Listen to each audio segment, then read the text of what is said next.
Yesi, karibu kwenye saa ya uamsho ulimwenguni. Ninakusalimu kwa jina la Yesu Kristo mahali popote unalifuatilia. Ni matumaini yangu kuwa mzima. Kwa neema za Mungu, leo tena tunaendelea na ujumbe unaosema vita vya kimifumo vinavyohusiana na kurudi kwa Yesu, au kwa lugha rahisi nilikwambia unyakuo na vita vya kimifumo, au vita vya kimifumo na kurudi kwa Yesu. Leo tena nitaanza na utangulizi kama ifuatavyo. Tuko kwenye nyakati za mwisho ambazo ni nyakati za hatari sana, kwa sababu zilitabiriwa. Uhatari wake uko kwamba mpinga Kristo ataazimu au ameazimia kuwatawala wana wa Mungu wazi na kuitawala dunia. Kwa hiyo tuko siku za hatari sana. Kwa kadiri tunapoelekea mbele, kuanzia sasa vita vya kimifumo vitakuwa vikubwa sana. Kwa kadiri tunapoelekea ile siku ya kuja mwana wa Adamu, vita vya kimifumo vitakuwa vikubwa sana. Dunia inaenda kutawaliwa sasa kimifumo na mpinga Kristo. Dunia inaenda kutawaliwa sasa kimfumo na yule mpinga Kristo.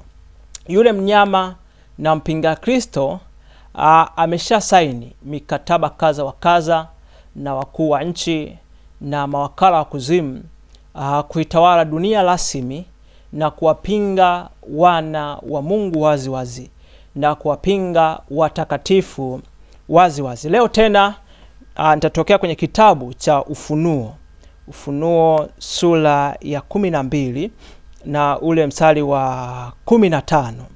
Neno la Mungu linasema, nyoka akatoa katika kinywa chake nyuma ya huyo mwanamke maji kama mto, amfanye kuchukuliwa na mto ule. Tarudia tena. Nyoka akatoa katika kinywa chake nyuma ya huyo mwanamke maji kama mto, amfanye kuchukuliwa na mto ule. Nyoka ameachilia matapishi ambayo yanaonekana ni burudani na tafrija na raha kwa watu wote wakaao ulimwenguni. Nyoka ameachilia matapishi ambayo hayo matapishi ni ya kimfumo, na hayo matapishi yanaonekana kuwa ni safi, ni burudani na raha kwa watu wote wakaao ulimwenguni. Nyoka au yule mnyama ni mtu mwenye anasa ya mwili na anasa ya maisha. Yaani tunaposemea mpinga Kristo, tunasemea mtu mwenye anasa ya mwili na mtu mwenye raha ya kidunia. Kwa hiyo sasa adui wa kanisa la mwisho atakuwa ni raha ya mwili kimfumo. Yaani adui wa kanisa la mwisho atakuwa ni raha ya mwili kimfumo. Nisikilize kwa makini sana ili upate upokee ujumbe ambao Bwana amekusudia siku ya leo kuupokea. Watu wamekunywa maji au mate ya yule joka. Wamekunywa yale mate ya yule joka. Kumbuka yale mate ya yule joka yanaonekana kuwa ni raha ya mwili, ni burudani na ufahari wa maisha haya. Na ufahari wa maisha haya, hayo ni mate ya yule joka. Ndio maana sasa giza limeifunika dunia. Giza limeifunika dunia kwa sababu ya mafundisho ya joka. Kwa sababu mafundisho yaliyotapakaa sasa na watu wenye nguvu sasa ni watu wa yule joka, ni watu wa yule mpinga Kristo. Na wana wa Mungu tumeacha mafundisho ya kweli, tumekataa ile kweli na tumeingia kwenye mafundisho ya mpinga Kristo, na tumeonja yale maji aliyotema yule mnyama, na sisi tumeanza kuburudika tu. Yanaonekana ni mambo mazuri juu ya ulimwengu. Kwa hiyo sasa wakuu wa nchi tayari wamesha saini mikataba hii kaza wa kaza. Ni ya kimfumo na hawana namna, kwa sababu ni ya kimwili. Inaonekana kuwa kama ni mizuri. Unaweza ukarejelea part 1 na part 2 ujue nini ninachoelezea. Lakini pia hapa nitakupa maarifa kaza wa kaza, utapata kuelewa tunakoelekea. Kwa hiyo tuchangamke ni siku za mwisho hizi. Kazi ya hii mikataba ni kupinga watakatifu na mafundisho ya uzima.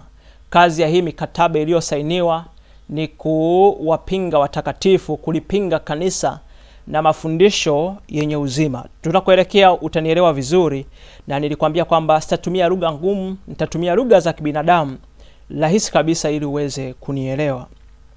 Kwa hiyo nikasema kanisa la siku za mwisho litateswa, litaadhibiwa na yule mpinga Kristo, lakini lazima tuonyeshe uvumilivu. Lazima tuonyeshe uvumilivu. Ni kweli kanisa la mwisho hili ni kanisa ambalo hatutakuwa na kanisa tena. Ni kanisa la 7, nimeelezea tena na tena kwamba kanisa limepitia nyakati 7 ambazo sasa huu ni wakati, ni kanisa la mwisho na ni kanisa la wakati wa mwisho. Kwa hiyo kanisa litapita kwenye wakati mgumu ambao sasa utakuwa ni kimfumo, ugumu wake utakuwa ni kimfumo, na watu wengi wataiacha imani kama hawataweza kuvumilia mateso na kupigwa na mpinga Kristo na kuadhibiwa katika nyanja mbalimbali. Kwa hiyo tuendelee polepole tena, tupige hatua. Kwa hiyo waliokunywa maji au mate ya joka hawawezi kushika fundisho lenye uzima. Na ndio maana leo mafundisho kama haya ni watu wachache sana wanaofuatilia, lakini yale mafundisho ya uongo ni watu wengi wanafuatilia. Ni kwa sababu wamekunywa mate ya yule joka, yaani tayari wameshapokea mate ya yule joka. Kwa hiyo ni ngumu sana kulikubali fundisho la uzima namna hii. Kwa hiyo ni wameyafuata mafundisho ya danganyayo, kwa sababu imesema katika siku za mwisho watu wataukataa ukweli na watapenda uongo. Ndio maana injili za uongo na mitume wa uongo, manabii wa uongo, mapasta wa uongo ndio watu wengi, kwa sababu watu wamekunywa mate ya yule joka, kwa sababu joka ametema maji mengi na hayo maji yanaonekana ni mafundisho mazuri, lakini nimekwambia yule mpinga Kristo yeye ni mtu wa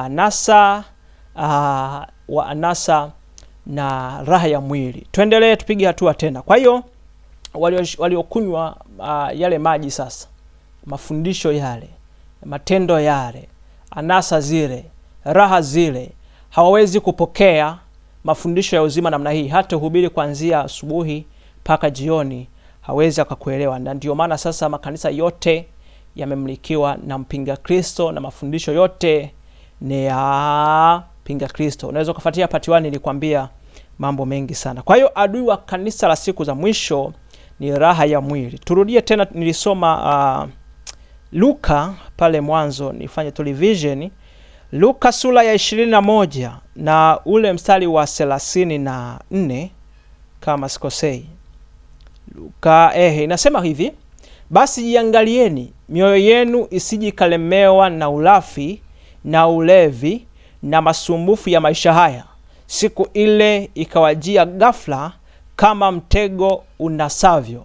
Kwa hiyo kanisa la siku za mwisho limelemewa na ulafi, chakula, yani ni raha ya mwili. Na baada nikakwambia vita yake ni raha ya nini? Ya mwili, na ulevi na masumbufu ya dunia hii. Kwa hiyo watu wako bize, watu wanaenda makanisani ili wapate masumbufu ya dunia hii. Masumbufu ya dunia hii, wapate nyumba, wapate magari, wapate mume au mke, wapate vitu vya dunia hii, na wapate chakula na mambo kaza wa kaza, ambayo sasa ni vita ya siku za mwisho, ambayo itawafanya wawe bize ili siku ile iwapate kwa ghafla kama mwivi, na ili waachwe kwenye unyakuo. Kwa hiyo ni vita vya kimifumo.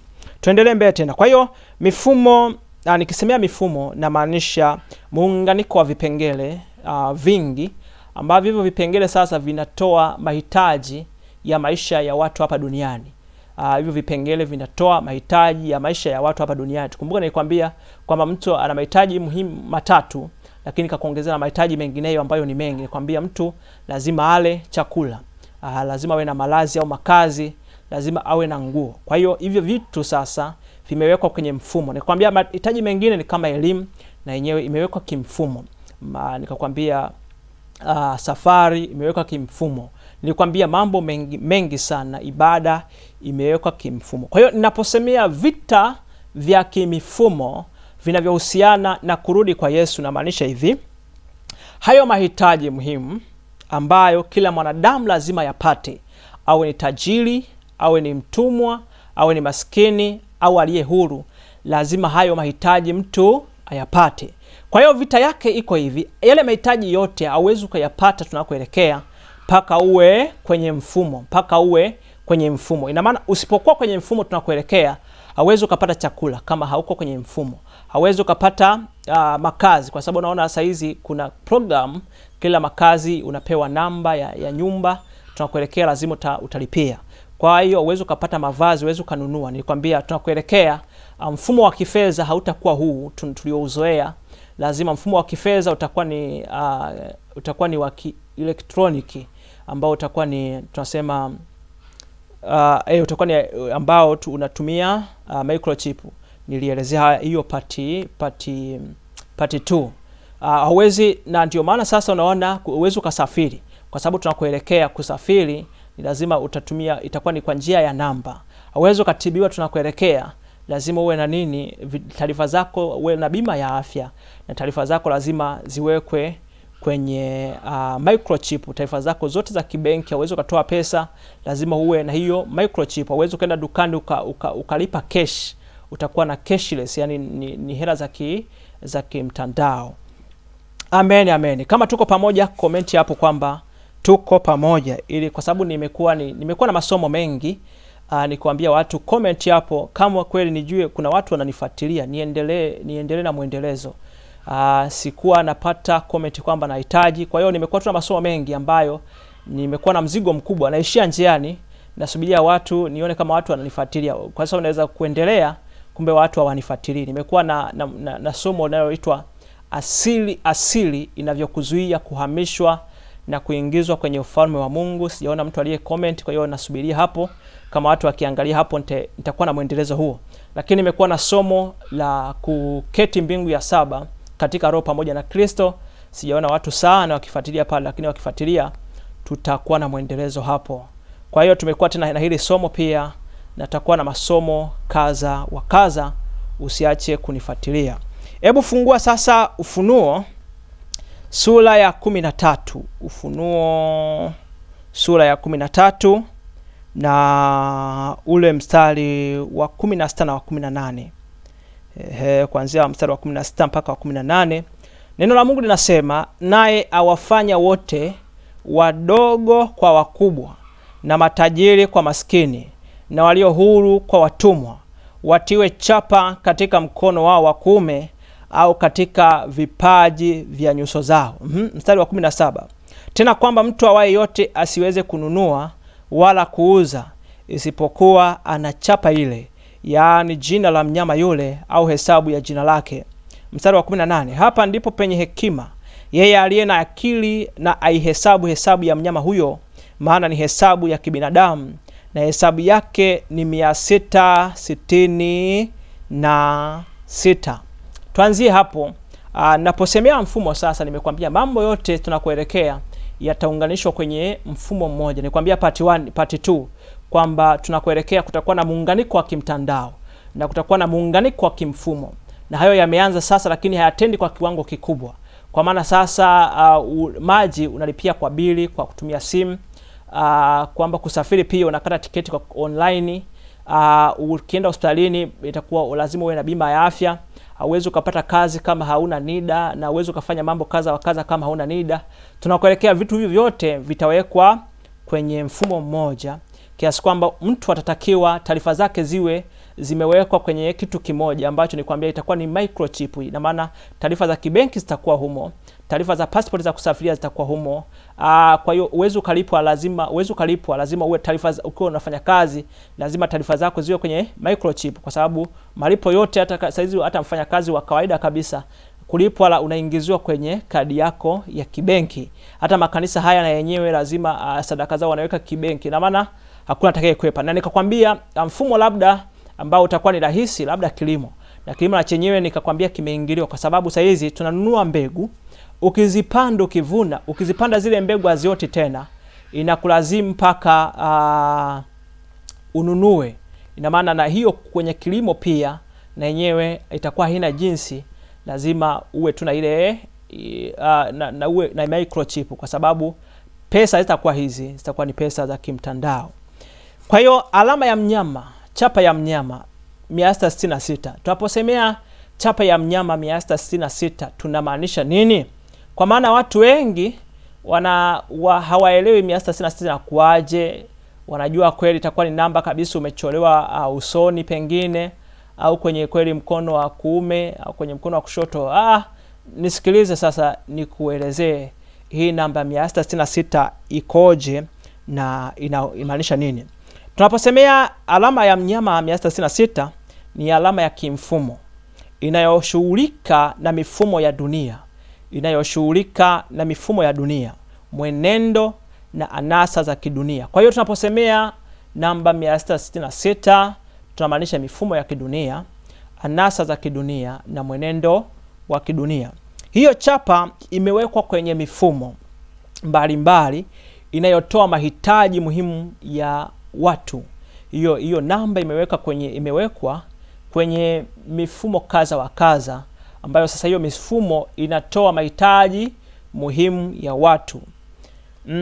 Kwa hiyo mifumo hiyo ni kama vile, nitoe mfano kwa lugha tu rahisi kabisa ili upate kunielewa.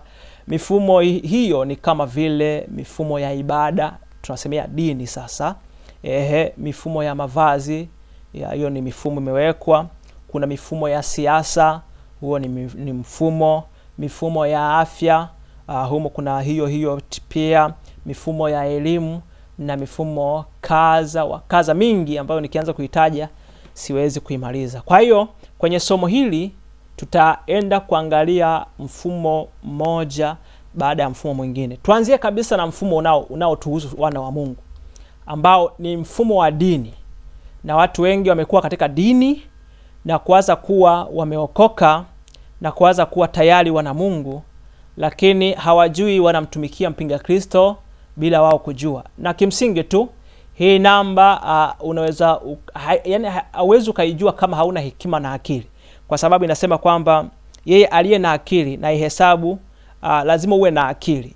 Usipokuwa na akili ya Roho Mtakatifu hauwezi kaelewa. Utakuwa unasikia tu 666 haujui na kuaje, unajua labda bado, kumbe unaweza kuwa unayo hapo ukiwa unawaza. Nianze na mfumo wa kwanza. Nitaelezea mifumo mingi kaza wa kaza na jinsi hii namba 666 inavyofanya kazi. Mfumo wa kwanza ni mifumo ya ibada au mifumo ya kidini. Mifumo ya ibada au mifumo ya kidini. Kazi ya hii namba au chapa ni kuwafanya watumishi na watu ambao wanasema ni washirika sasa kwa lugha za duniani, au waliookoka, sijui wa Sabato, sijui ya Katoliki, ni kuwafanya hao sasa kufundisha mafundisho ya ustawi, kupenda mali, kutumia visaidizi kama vile maji, vitambaa, mafuta na vitu kaza wa kaza. Lakini hivyo vitu vinahusiana na mambo ya dunia hii. Ina maana ukiwa ndani ya kanisa lakini mchungaji wako anakufundisha mafundisho ya kuhusu mafanikio ya dunia hii, tayari umepokea namba ile 666. Kwa hiyo ni rahisi tu, usije kujua labda 666 kuipokea ni kazi. Ni katika mwenendo, kwa sababu ile inahusiana na mwenendo, nimekwambia, na anasa na mifumo ya dunia hii. Hiyo ni moja. Lakini pia inahusika na kuleta watumishi wa uongo. Na ndio maana nikakwambia watumishi wengi ni mitume, walio wakubwa ndio wale wampinga Kristo, wachungaji. Sisi ambao sasa hivi tunakuhubiria ukweli, unakuta ni viewers ambao wanafuatilia labda watu 10.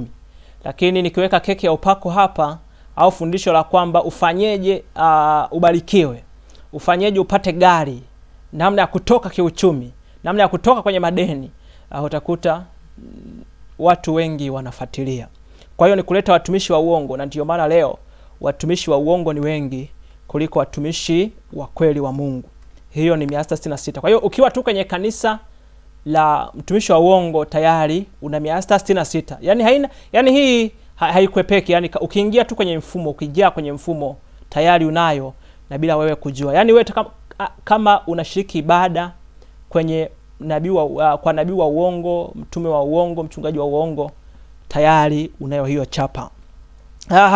Lakini pia inahusika na nini kwenye mifumo ya ibada au mifumo ya kidini? Kupinga watakatifu na mafundisho yenye uzima. Yaani wale watakatifu ndio wanapingwa sana. Unakuta yani watumishi wapo ni wakuzimu wamewekwa. Unakuta mtumishi fulani anamuongelea mtumishi huyu kwamba huyu ametoka kuzimu, huyu ni wa shetani. Usikute sasa yule anayemuongelea mtumishi fulani, yule anayemuongelea ni wa kweli. Amewekwa hivyo, yuko amevaa, yani anaonekana kama ni mtumishi wa Mungu, yani ana sura ya kondoo, lakini ndani ni mbwa mwitu. Na yeye pia anawapinga na wengine na kupinga mafundisho yale ya uongo, lakini amewekwa kwa mission maalum ili kuwapinga wale watakatifu na kuwapinga wanaohubiri injili ya utakatifu. Hapa Tanzania wapo. Unakuta huyu anamuinukia mtumishi fulani, lakini yule mtumishi anayemuinukia ni wa kweli, yeye ni wa uongo. Lengo lake ni kuwapoteza wanaomfuatilia, ina maana ili wakate tamaa. Unapoona mtumishi anamuinukia mtumishi mwingine kumpinga, lengo lake sio yule mtumishi, lengo lake ni wewe unayesikia, kwa sababu ukisikia utarudi nyuma na kumwandamia yeye, na hapo utakuwa umepokea 666. Aliye na akili aisome hiyo namba. Amen. Lakini kwenye mfumo wa kidini hii 666 ni kazi yake nyingine ni kuleta dini moja duniani kote. Dini moja duniani kote. Kwa hiyo tunakuelekea sio mbali, kutakuwa yani kulazimishwa serikali, kutakuwa na muingiliano wa serikali na wa kidini. Na hii mikataba tayari ishasainiwa, mikataba ya dini moja ishasainiwa, na itakuwa ni lazima, yani ukikataa ni kichapo. Kutakuwa na majeshi kabisa ambao watakuwa ni maroboti, na kutakuwa na mashetani, sio watu, ni majini yaliyo kwenye uniform ya binadamu, ambayo yatawasimamia watu kuabudu siku moja, na kutakuwa na dini moja, wenye fundisho moja, na mfumo mmoja, na imani moja. Kwa hiyo hii itakuwa na kazi hiyo, hiyo tayari imeshasainiwa. Lakini pia kazi nyingine ni mwelekeo wa uovu. Ukiona unafanya uovu una 66. Ukiwa ndani ya dini lakini hauachi uovu na 66. Lakini wivu, mwelekeo wa uovu, wivu, na ndio maana sasa utaona watumishi wanaoneana wivu wao kwa wao. Yaani kiasi kwamba mtumishi huu na huyu unakuta wana ugomvi kwamba huyu ni mshirika wangu. Ugomvi huu unaendelea kwamba wanapelekana mpaka mahakamani kwamba ameniondolea mshirika wangu. Ni washirika wangu, walikuwa washirika wangu, amewadanganya, wamehamia kwake. Hata hii mimi nimesha experience kwamba nimehama kutoka kanisa hili kwenda hili. Unakuta wanaoneana wivu na kufuatiliana na kuwa na magomvi. Kwa hiyo tu ukiwa tu wewe ni mchungaji, ni mtumishi, una ugomvi na kumonea wivu ndugu yako, na kuonea wivu si unaowaita washirika au kondoo wako, una 666. Sio ngumu sana, yani ni vyepesi tu, inaonekana ni vyepesi, lakini ndio hivyo. Au usisubirie kwamba 66 labda utakuja uchorwe au itaonekana kabisa, no. Inafanya kazi namna hiyo. Lakini pia kuna moyo mbaya. Inafanya kazi ya kuachilia moyo mbaya ndani ya mtu. Ukiona tu haumpendi jirani yako, haupendi tu watu na moyo mbaya tu, wewe siku zote ni kuwachukia watu wengine, ni kuwaonea wivu, ni kuwasengenya, ni kuwasema mabaya, hautaki kusamehe, una chuki na watu, wewe una 666 kwa sababu ndio kazi yake. Lakini pia kupenda mali kwa watumishi. Yani kupenda mali kwa watumishi, na kwa lugha za kidunia wanasema washirika. Wanapenda mali, yani wewe unaenda ibadani, unapenda mali tu, ufundishe mafanikio. Unaposikia injili ya uzima hautaki, wewe tayari una 666. Ni rahisi tu, wala haina mambo mengi. Amen. Lakini pia pale kuna ubinafsi. Ukiona tu watumishi ni wabinafsi, umekuwa mbinafsi, hautaki kumtolea Mungu sadaka, hautaki kuwasupport wengine, hautaki kuwapenda wa kwenu, hautaki suruhu. Nilikusomea siku ile, nafikiri ukirudi part 1, katika siku za mwisho kutakuwa na nyakati za hatari. Watu watakuwa wenye kujipenda wenyewe, nikakwambia ni mfumo. wenye kupenda fedha nikakwambia ni mfumo, wasiowatii wazazi wao ni mfumo, wasiowapenda kwa kwao ni mfumo, vitu kaza wakaza hapo nilikwambia. Kwa hiyo ukiona hivyo uwe tayari unayo hiyo star 6. Lakini nyingine ni kujihurumia. Yaani watu hawataki mateso, ibada tu ni unaenda saa 12 tu, saa 1 ushatoka, unasalia tu msalaba, rozari, hiyo tayari unayo. Kwa hiyo kujihurumia, hautaki kutoa ni kujihurumia, hautaki kufunga unajihurumia. Kwa hiyo wewe tayari unayo hiyo. Lakini pia inafanya kazi hiyo katika dini. Lakini pia na kwa watumishi pia. Lakini kutokuwa hurumia wanaowaongoza roho zao. Yani watumishi hawajali kwamba washirika wao wanaenda mbinguni, hawaendi mbinguni. Kwa hiyo ni kwa watumishi sasa hawajali, yani wanaowaongoza wamefanya mazuri, hawajafanya mazuri, hawajali, wamevaa vizuri, hawajavaa vizuri, hawajali. Wanajali tu pesa, toa sadaka na mambo kaza wa kaza, njoo pokee maji, utafunguliwa nyota yako ing'are, utakuwa juu, na vitu kaza wa kaza, njoo leo na muujiza wako, majibu yako. Haujali roho ya mtu, haujali anaenda mbinguni wala nini, wewe tu ni kumwambia mambo ya dunia hii, kwa sababu hiyo star 6 nimekuambia kazi yake ni mifumo, mwenendo wa dunia hii na anasa za kidunia. Lakini pia kuoneana wivu wao kwa wao, yani inatenda kazi kwa watumishi kuoneana wivu wao kwa wao, na ndio maana sasa utaona wanapelekana mahakamani watumishi kabisa. Ni watumishi wa Mungu, wanakondoo, wanaoneana wivu, wanapelekana makanisani kwamba umenifua hapa, ni kanisa langu umeninyang'anya nini na nini, mambo kaza wakaza. Kwa hiyo ukiona una ugomvi, unaona wivu juu ya mtumishi mwenzako, hakuna umoja, 6 tayari unayo. Kutofanya kwa ajili ya wengine. Yani unakuta sasa hautaki kufanya kwa ajili ya wengine, haufundishi namna hii kwa ajili ya wengine, haujitoi kwa ajili ya wengine, hausaidii wengine, uwe tayari unakuwa unayo hiyo 6. Kwa hiyo mifumo ya kibada pia inayoendelea, tumeweka liturujia hapo, tumeweka rozari hapo, kusalia Mama Maria, tumeweka sala hapo, tumeweka uaskofu hapo, na vitu kaza wa kaza vinavyoendelea ambavyo tunaviita sisi ni ibada. Hiyo sio ibada, ni mfumo wa mpinga Kristo. Kwaya hizi inafanya kazi kuleta miziki ya kidunia. Imeandikwa msifuatishe namna ya dunia hii, msifuatishe. Yani ukiiga tu. Sisi tuna watunzi wa nyimbo, kwa sababu Mungu hatungiwi wimbo, ila tunapokea wimbo kutoka kwa Roho Mtakatifu. Yani ukitunga tu wimbo, yani wewe umepokea 6, lazima upokee wimbo kwa Roho Mtakatifu, kwa sababu yeye ndiye anayejua jinsi ya kumwabudu Mungu. Ukiona mwenendo wa kwaya unavyocheza ni 6, wanavoruka luka, halo mbinguni, ucheza, shuka chini, na vitu kaza wa kaza vinavyoendelea makanisani, 6 ushaipokea. Kwa hiyo inafanya kazi kama hivyo. Nimekupa kiufupi tu ni mambo kaza wa kaza. Sasa kwa kulingana na watu wavivu kusikia, wanapenda injili za uongo, hawataki kusikiliza mafundisho namna hii, basi nitaishia hapo. Wakati mwingine tena usiache kufuatilia part 4. Sasa nafikiri tutaendelea na mifumo mingine na jinsi inavyofanya kazi. Inafanyaje kazi sasa hii mifumo? Ili sasa kuwapotosha watu, kuwapotosha mioyo, wajue Mungu ndiyo anataka hayo. Kwa sababu mtu ameng'ang'ania hii ni dini ya mama. Alizaliwa humo na yeye anang'ang'ania humo, hii ni dini ya baba. Baba alizaliwa hapo na mimi naabudu hapo. Dini yetu ni ile pale. Sisi ni walokole, sisi ni watu gani. Hautaki injili ya mabadiliko, hautaki uamsho, haumtaki Bwana na nguvu zake, unakuwa uko ndani ya mfumo. Kwa sababu dini zote hizi sio mpango wa Mungu, ni mpango wa Ibilisi, mpango wa mpinga Kristo, ili kuweka mfumo wake na mafundisho yake ambayo yatakataa Roho Mtakatifu. Kwa sababu leo hii sio ibada tena ya Roho Mtakatifu kunena kwa lugha.